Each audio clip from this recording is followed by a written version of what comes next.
What's going on, guys? Today, we kick off the first round of the 2020 Rookie Mock Draft. You already know how I do it. Superflex only, and for scoring purposes, we're going to be using PPR standard scoring.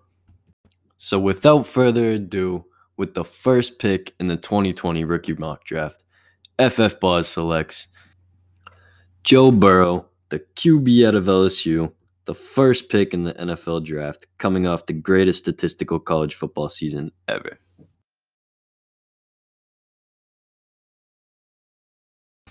He lands in an offense full of weapons with the likes of Joe Mixon, AJ Green, Tyler Boyd, and T. Higgins. When there's a QB on the board that's going to give you QB1 numbers for a long time in a Superflex league, the pick is a no-brainer. My philosophy is to play it safe at the 101 and get your guy at the 102. Clyde Edwards-Helaire. Come on. My number 2 running back prospect prior to the draft lands in the most dynamic offense in the league.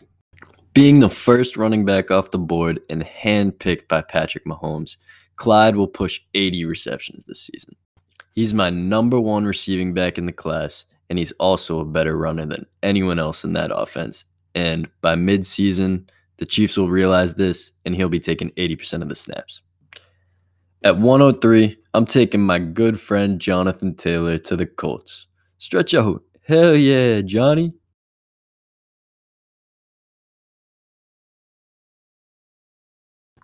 Taylor is a perfect scheme fit to this offense, and by taking him early in the second round when they had a lot of needs to address, it shows that they're going to pound the rock this year.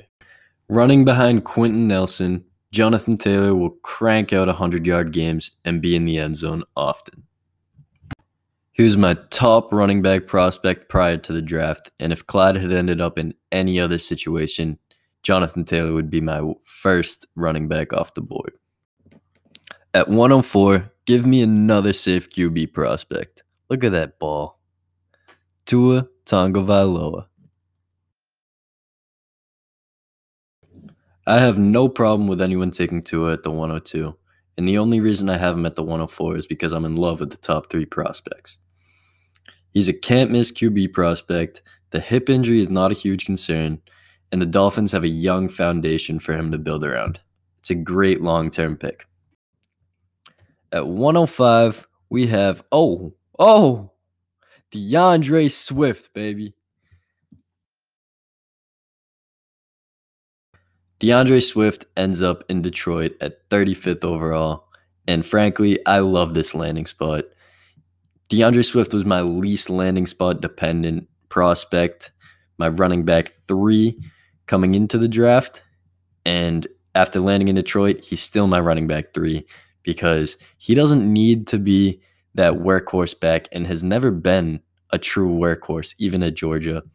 And with Kerryon Johnson there, Kerryon Johnson's not going to play more than 6 games a season. He gets injured all the time. And DeAndre Swift is still going to put up those big numbers just like he did at Georgia.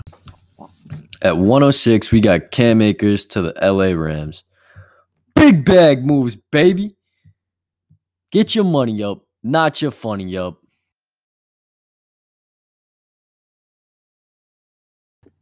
Cam Akers will own this backfield simply because he is good at football and Darrell Henderson is not. The Rams do not have a great O-line, but Cam Akers is used to this and made plays throughout his college career with basically no O-line at all. He will catch a lot of balls. Cam Akers will be fine. My RB4. Yeet! With the 7th pick, I'm taking J.K. Dobbins.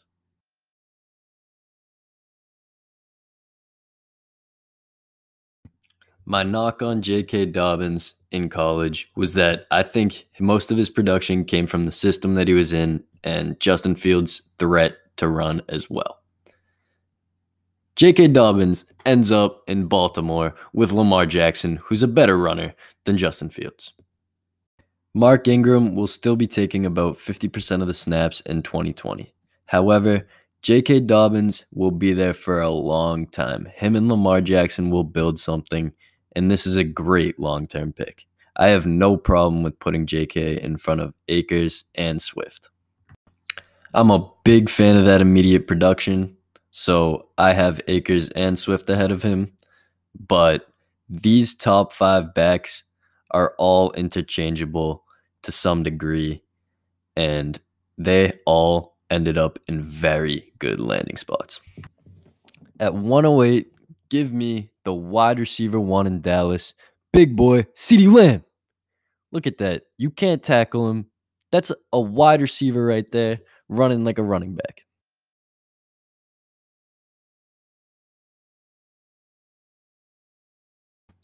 Amari Cooper is a better route runner than CeeDee Lamb, but give me CeeDee Lamb in any other category. He can go up and get it better than Amari, and after the catch, he blows Amari out of his socks. CeeDee Lamb is my favorite wide receiver prospect in a long time. This guy's going to make noise in Dallas. With the 9th pick, I'm going to be taking another receiver that I love. Ooh, yeah, I like that, JJ. The Broncos went a little crazy taking receiver after receiver in this draft. However, I think this helps Jerry Jeudy quite a bit. With all those weapons in Denver, Jerry Jeudy is going to be seeing a lot of single coverage. And this guy's the best route runner we've seen in a long time. So any single coverage, Jerry Jeudy's most likely going to beat it with these sorry-ass corners. And he's going to be seeing a lot of volume this season.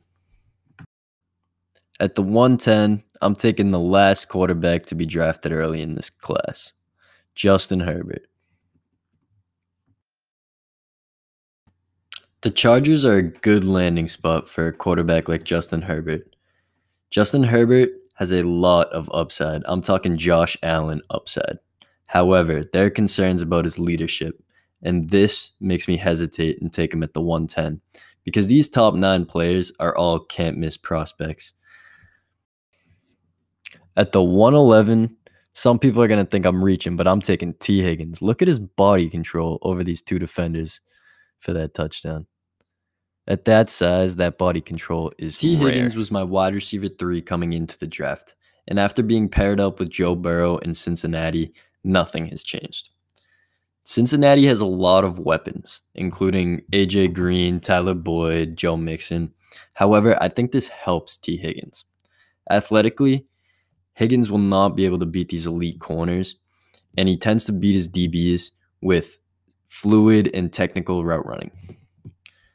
With the top corners in the league going to be focused more on A.J. Green and the other weapons, Higgins is going to get coverage that he can beat with that route running, and he's going to get a lot of balls thrown his way, going to come down with most of them because he has some crazy ball skills. And he's going to get in the end zone often. And with the last pick in the first round, I'm taking Jalen Reagor. Reagor is stepping into Philly as the wide receiver 1. Reagor's ball skills and athleticism set him apart. And as Carson Wentz is wide receiver 1, these will translate into a lot of fantasy points. I hope you guys enjoyed the video. Round 2 is dropping next Thursday. And if you want to go look at my entire top 100-something rankings right now, go on dynastynerds.com. And thank you for watching. Subscribe, like, share. Peace.